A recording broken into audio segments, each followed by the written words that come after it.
ಪಂಚರಾಜ್ಯಗಳ ಚುನಾವಣಾ ಫಲಿತಾಂಶ ಸುಮಾರು ಅರ್ಧ ಗಂಟೆಗಳ ಕಾಲ ಮುನ್ನಡೆದಿದೆ. ಎಲ್ಲ ರಾಜ್ಯಗಳಲ್ಲಿ ಭಾರತೀಯ ಜನತಾ ಪಕ್ಷ 35, ಉತ್ತರ ಪ್ರದೇಶ ಕಾಂಗ್ರೆಸ್ ಎಸ್ಪಿ 28ರಲ್ಲಿ ಮುನ್ನಡೆಯನ್ನು ಪಡಿತಾ ಇದ್ದಾರೆ.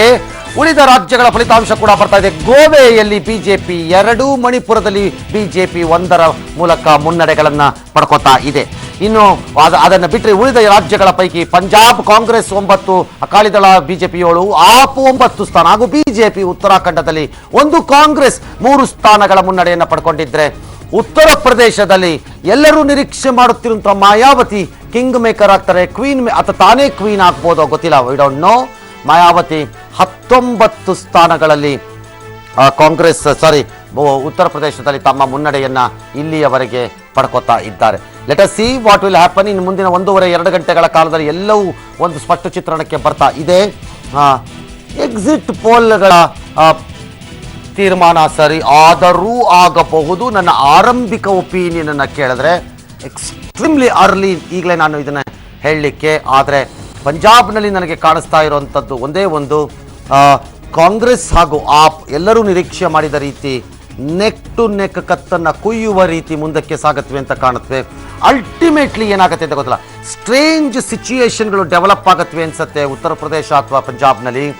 ಒಂದು ವೇಳೆ ಕಾಂಗ್ರೆಸ್ ಹಾಗೂ ಆಪ್ ಪಕ್ಷ ಏನಾದ್ರೂ ಇಬ್ಬರಿಗೂ ಸರ್ಕಾರ ರಚನೆ ಮಾಡಲಿಕ್ಕೆ ಬರ್ತಾ ಇಲ್ಲ ಅಂತ ಆಗಿಬಿಟ್ರೆ ಆಗ ಅಲ್ಲಿ ಒಂದು ವಿಚಿತ್ರ ಸನ್ನಿವೇಶ ನಿರ್ಮಾಣ ಆಗುತ್ತೆ. ಯಾಕಂದರೆ 10 ಸೀಟೋ 8 ಸೀಟೋ ಇಟ್ಕೊಳ್ಳೋ ಅಕಾಲಿ ದಳದ ಯಾರು ಕೊಡಬೇಕು ಅನ್ನೋ ಪ್ರಶ್ನೆ ಬರ್ಬೋದು. I don't know. ಅಥವಾ ಅಲ್ಲಿ ಅಲ್ಪಮತದ ಸರ್ಕಾರಗಳ ರಚನೆಗೆ ಪ್ರಯತ್ನಗಳಾಗಬಹುದು. ಮಗದೊಮ್ಮೆ ಚುನಾವಣೆ ಕಡೆಗೂ ಹೋಗಿ ಬಿಡಬಹುದು. We can't say. ಬಟ್ ಅದೇ ಪರಿಸ್ಥಿತಿ ಉತ್ತರ ಪ್ರದೇಶದಲ್ಲಿ ಬರುತ್ತೋ ಇಲ್ವೋ ನನಗೆ ಗೊತ್ತಿಲ್ಲ. ಭಾರತೀಯ ಜನತಾ ಪಕ್ಷಕ್ಕೆ ಮಾಯಾವತಿ ಅಥವಾ ಕಾಂಗ್ರೆಸ್ ಜೊತೆ ಹೋಗ್ತೀನಿ, SP ಜೊತೆ ಹೋಗ್ತೀನಿ ಅಂತಂದರೆ problem will be completely resolve. ಹಾಗಾಗಿ ಒಂದಿಷ್ಟು ಕಿಚಿಪಿಚಿಗಳಾಗುವ ಲಕ್ಷಣಗಳು ಕಾಣಿಸ್ತಾ ಇವೆ 2 ಪ್ರಮುಖ ರಾಜ್ಯಗಳಲ್ಲಿ, ಪಂಜಾಬ್ ಮತ್ತು ಉತ್ತರ ಪ್ರದೇಶದಲ್ಲಿ. ಈಗ ಬರ್ತಾ ಇರುವಂತಹ ಫಲಿತಾಂಶಗಳ ಮುನ್ನಡೆಯ ಫಲಿತಾಂಶಗಳನ್ನು ನಿಮ್ಮ ಮುಂದೆ ನಾವು ಇಡ್ತಾ ಇದ್ದೀವಿ. ತೇಜಸ್ವಿನಿ, ಉತ್ತರ ಪ್ರದೇಶ ಗೆದ್ರೆ ಸಾಕಾ ನಿಮ್ಗೆ? ಇನ್ನು ಉಳಿದಿದ್ದ 4 ಏನಾದರೂ ಪರವಾಗಿಲ್ಲ, ಏನದೇನು ದೊಡ್ಡ ಇಂಪಾರ್ಟೆಂಟ್ ಅಲ್ಲ.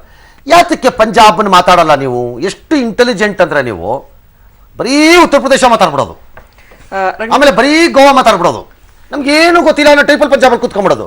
R you not responsible for that atrocious debacle in Punjab? ಹಂಗಾರೆ ಬಿಜೆಪಿನವರು ನೀವು ಜೊತೆಲಿ ಕೂತ್ಕೊಂಡ್ಬಿಟ್ಟು they should hold responsibility for all these things, especially drug mafia ಇದೆಲ್ಲ, ಅದಕ್ಕೆ ನೇರ ಹೊಣೆ ಬಿಜೆಪಿ ಅವರು ತಗೋಬೇಕು.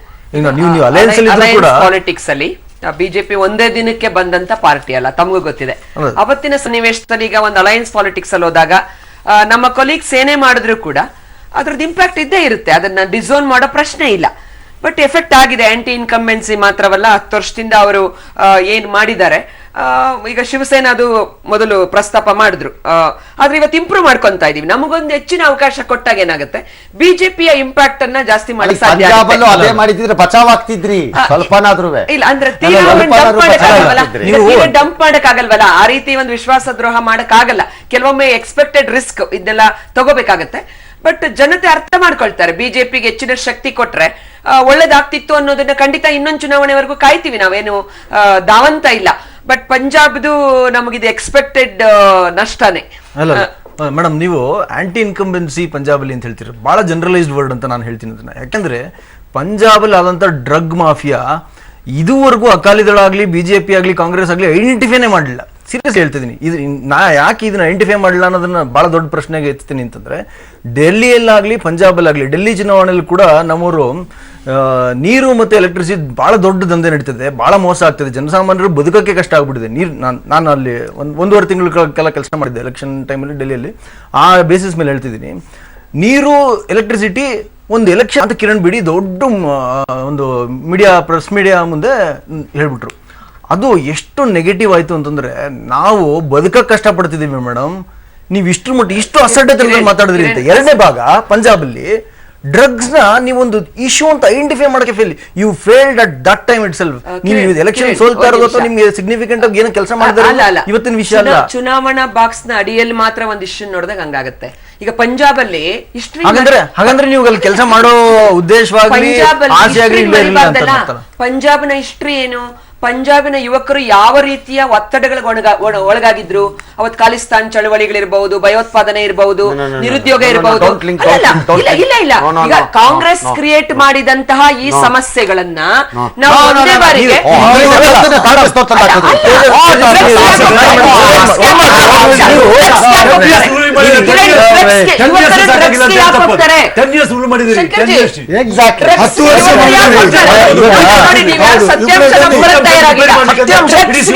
ಯಾಕೆ ಹೋಗ್ತಾರೆ? ಕರ್ನಾಟಕದಲ್ಲಿ ಯಾಕೆ ಹೋಗಲ್ಲ?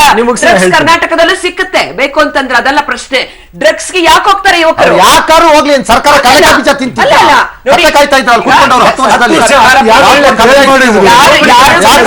ಕಳ್ಕೋಬೇಕು ಅಂತ ಅದು ಒಂದ್ ಇಶ್ಯೂ.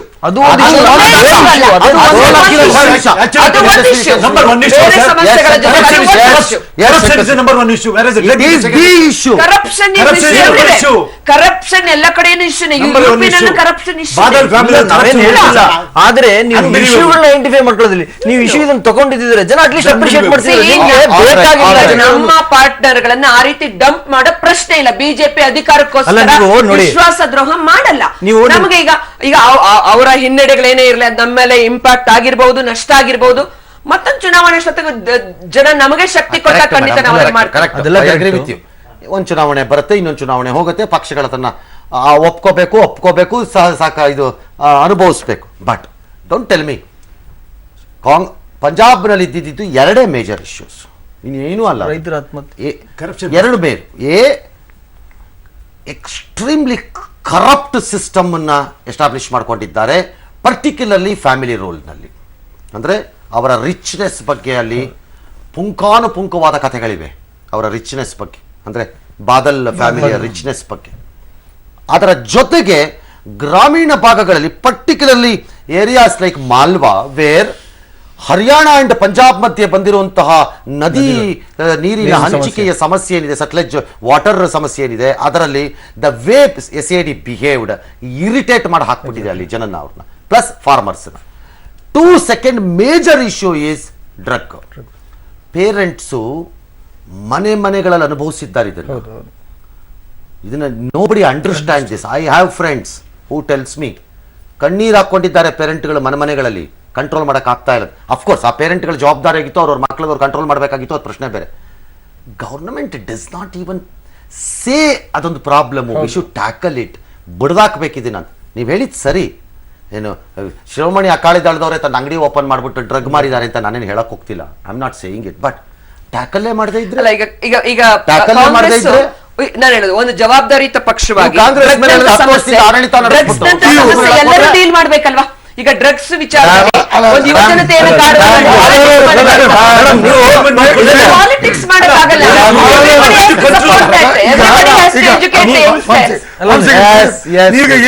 ಭಯೋತ್ಪಾದನೆ ಇರ್ಬೋದು, ಶಸ್ತ್ರಾಸ್ತ್ರಗಳು ಬರ್ತಕ್ಕಂಥದ್ದು ಇರ್ಬೋದು, ಕರೆನ್ಸಿ ಇರ್ಬೋದು,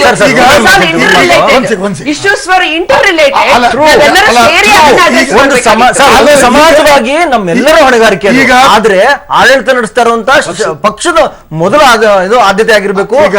ಜನಗಳಿಗೆ ಸಮಸ್ಯೆ ಏನಾಗಿದೆ, ಡ್ರಗ್ಸ್ ಮಾಫಿಯಾ ಆಗಿದೆ. ನಿಮಗೆ ಅಕಾಲಿ ದಳಕ್ಕೆ ಅಧಿಕಾರಕ್ಕೆ ಬರ್ಬೇಕು ಅಂತಿರಲ್ವಾ? ಮಾಡಿಲ್ಲ ಅಂತ ಹೇಳ್ಬೇಡಿ. ಅದೇನ್ ಗೊತ್ತಾ, ಈಗ ಅಪೋಸಿಷನ್ ಇಶ್ಯೂ ಮಾಡೋದು ಸರ್ ಎರಡು ಕಡೆ ಹೇಳಿದ್ರು. ಈಗ ಏನ್ ಗೊತ್ತಾ, ಅದನ್ನ ನೀವು ಅಕ್ಯೂಸ್ ಮಾಡೋದು ಈಸಿ. ಜನಗಳ ಮುಂದೆ ಅಟೆಂಪ್ಟ್ಸ್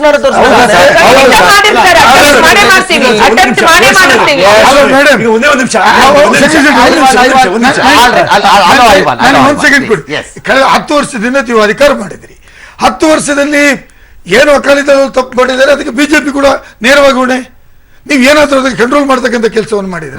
ಈಗ ನೀವು ಹಿಂದೆ ಕಾಂಗ್ರೆಸ್ನವರು ಅದು ಮಾಡಿದ್ದಾರೆ ಇದು ಮಾಡಿದ್ದಾರೆ ಅಂತ ಹೇಳುವಂತ it's not a reason for you. ಇದು ನಿಮ್ಗೆ ಇವತ್ತು ಸರಿ ಹೋಗುದಿಲ್ಲ. ತೇಜಸ್ವಿ ಅವರು ಹೇಳಿದ್ರು ಕೆಲವು ಕಾರಣ ಕೊಟ್ಟು ಹಾಗೆ. ಅದೇ ಒಂದು ಪಾಯಿಂಟ್ ಮಾಡ್ತಾರೆ ಪ್ಲಸ್ ಪಾಯಿಂಟ್ ಅವ್ರು ಏನ್ ಗೊತ್ತಾ, ನಾವು ಆ ಮಿತ್ರ ಪಕ್ಷ ಹೋಗೋದು ನಮ್ಗೆ ಅನಿವಾರ್ಯವಾಗಿತ್ತು. ಕರೆಕ್ಟ್. ಯಾಕೆ ಗೊತ್ತಾ, ಫಸ್ಟ್ ವಾಜಪೇಯಿ ಅವರು ಗವರ್ಮೆಂಟ್ 13 ದಿನ ಗವರ್ಮೆಂಟ್ ಮಾಡುವಾಗ ಈಗ ಸಪೋರ್ಟ್ ಮಾಡಿದ ಪಕ್ಷಗಳು 3, ಒಂದು ಶಿವಸೇನೆ, ಒಂದು ಸಮತಾ ಪಾರ್ಟಿ, ಇನ್ನೊಂದು ಜನತಾ JDU ಸಮತಾ ಪಾರ್ಟಿ, ಮತ್ತೊಂದು ಅಕಡಿದಾರೆ. ಅದರಲ್ಲಿ ಕೂಡ ಇಬ್ಬರು JDU ಅವರು ಬಿಟ್ಟು ಹೋದ್ರು, ನನಗೆ ಶಿವಸೇನೆ ಅವರು ಬಿಡುವ ಸ್ಟೇಜ್ ಅಲ್ಲಿ ಇರ್ತಿದ್ರು ಆ ಟೈಮಲ್ಲಿ. ಸೊ ಇವರಿಗೆ ಮೊದಲೇ ಗೊತ್ತಿತ್ತು. ಬಟ್ ಪಕ್ಷ ಮೊದಲಿಂದ ಕೊನೆ ನಿಂತವರು ಒಂದೇ ಒಂದು ಪಾರ್ಟಿ ಅಕಡಿದಾರೆ. I agree. ಭಾರತದ ಭವಿಷ್ಯದ ರಾಜಕಾರಣದಲ್ಲಿ ಯಾರಿಗೆ ಎಲ್ಲಿ ಆಯಕಟ್ಟಿನ ಸ್ಥಳಗಳಲ್ಲಿ ಒಳ್ಳೆಯ ಗೆಳೆಯರು ಇದ್ದಾರೋ ಪ್ರಾದೇಶಿಕವಾಗಿ ಆ ಪಕ್ಷಗಳ ಮುಂದಿನ ಹೆಜ್ಜೆಗಳು ಸುಗಮವಾದೀತು ಅನ್ನೋ ಒಂದು ಲೆಕ್ಕಾಚಾರನೂ ಇದೆ.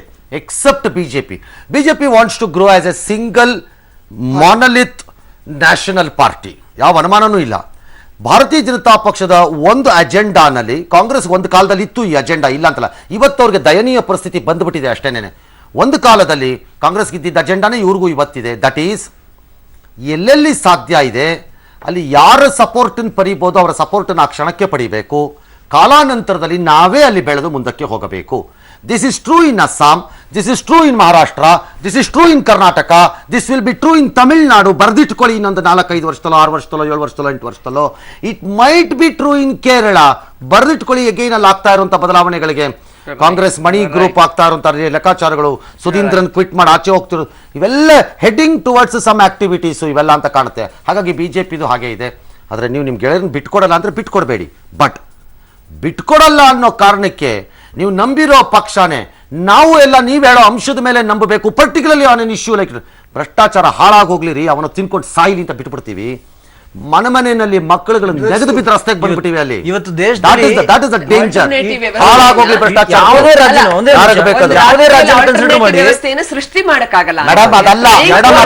ಐ ವಿಲ್ ಟೆಲ್ ಯು, 1 ನಿಮಿಷ let me support. I hope Shankar Shetty will agree. ನೀವಿಬ್ರು ಒಪ್ಪಿದ್ರು ಬೇಡ ನನಗೆ. ಎಲ್ಲೆಲ್ಲಿ ಸ್ಥಾಪಿತ ರಾಜಕೀಯ ಪಕ್ಷಗಳ ಆಟಾಟೋಪಗಳನ್ನು ಹತ್ತು ಹಾಕಲಿಕ್ಕೆ ಜನಕ್ಕೆ ಜಾಗ ಇಲ್ಲ, ಅಲ್ಲಿ ಅಸಹಾಯಕರಾಗಿ ನಿಮ್ ಜೊತೆ ನಿಲ್ತಾ ಇದ್ದಾರೆ. ಎಲ್ಲೆಲ್ಲಿ alternates are getting available, people are mercilessly shifting.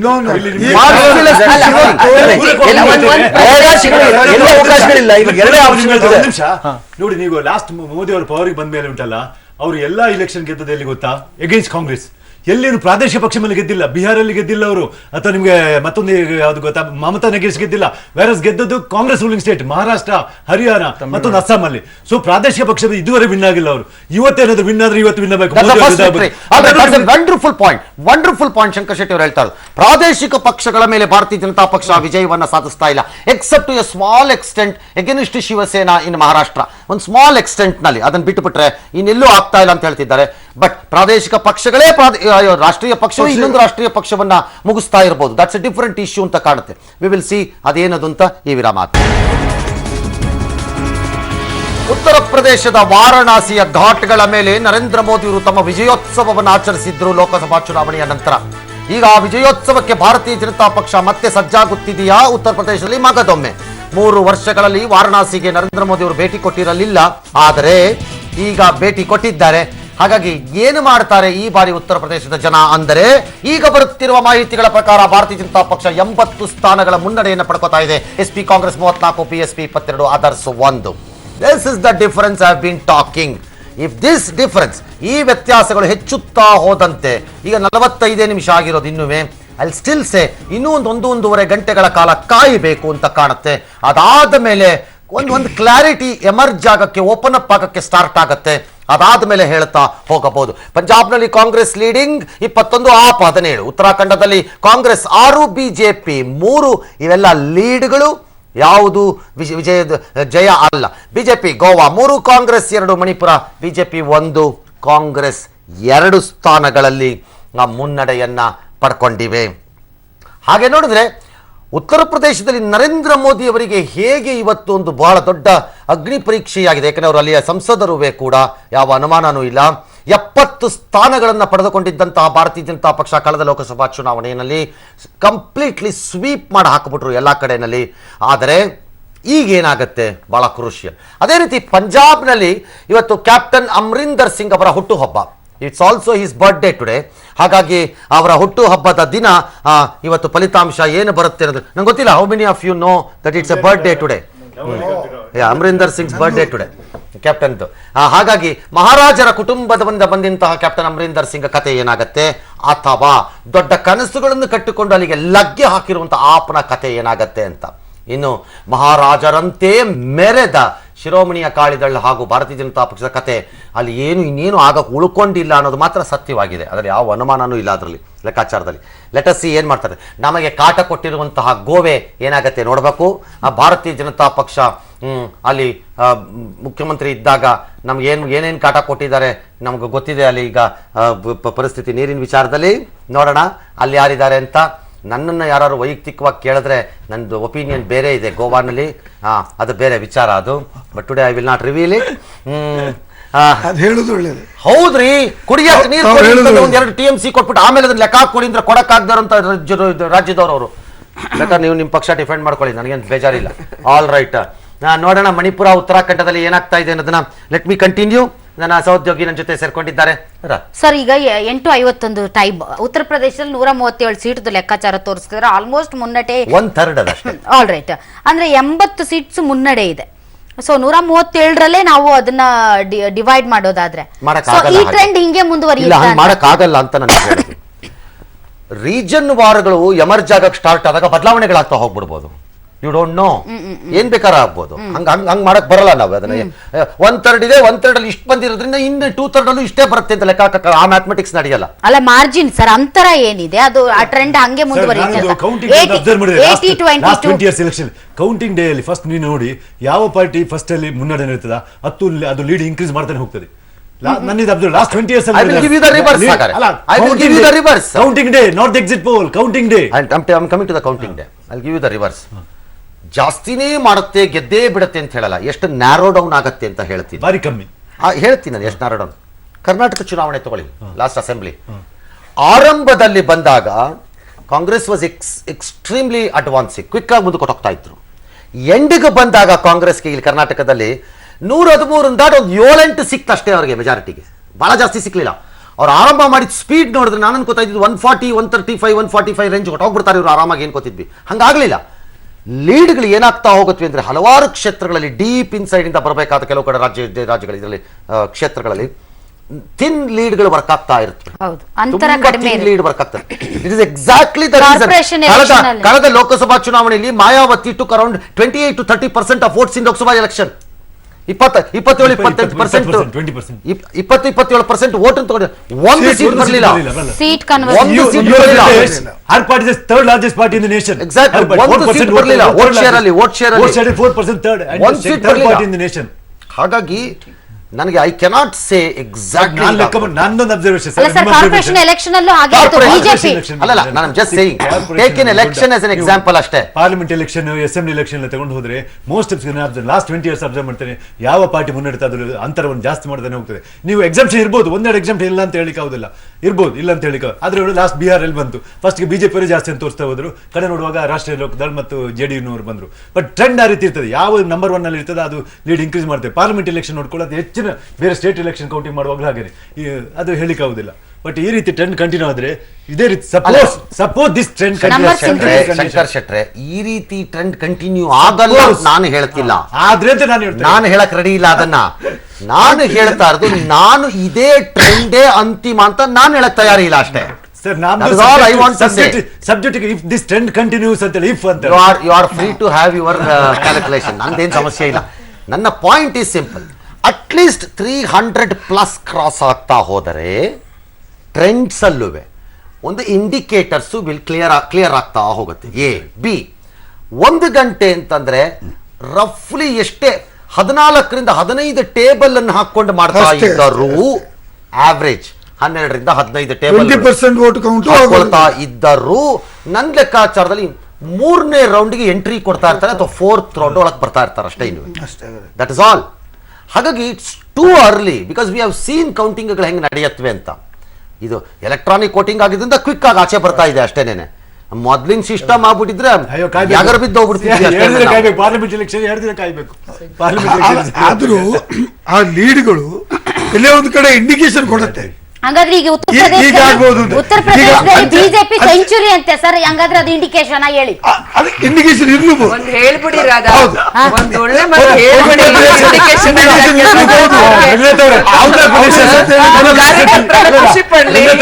Uttar Pradesh Uttar Pradesh ಪಿಚ್ಚಲ್ಲಿ ಅವ್ರು ಸೆಂಚುರಿ ಹೊಡೆದಿಲ್ಲ. ಈಗ ಎಷ್ಟೋ ವರ್ಷ ಈಗ 3 ರಾಜ್ಯಗಳ 3 ರಾಜ್ಯಗಳಲ್ಲಿ ಬಿಜೆಪಿ ಮುನ್ನಡೆ ಇದೆ. ಅಯ್ಯೋ ಬಿಜೆಪಿ ಗೆಲ್ತಾರೆ, ಶಂಕರ್ ಶೆಟ್ಟರ್ಗೆ ಒಳ್ಳೆ ಬಿಸ್ನೆಸ್ ಇದೆ, ಮಾಡ್ತಾರೆ, ಹಾಫ್ ಅವ್ರು ಎಮರ್ಜ್ ಆಗ್ತಿದ್ದಾರೆ, ಕಾಂಗ್ರೆಸ್ ಅವ್ರು ಮಾಡಿಟ್ಕೊಂಡ್ರದ್ನೇ ಕರಗ್ಸಕ್ಕಾಗಲ್ಲ. ನಮಗೆ ಇಲ್ಲಿ ಕಾಸಿಲ್ಲ, ಒಂದು ವಿರಾಮ ತಗೊಳ್ಳೋದಿದ್ರೆ ದುಡ್ಡು ಬರಲ್ಲ.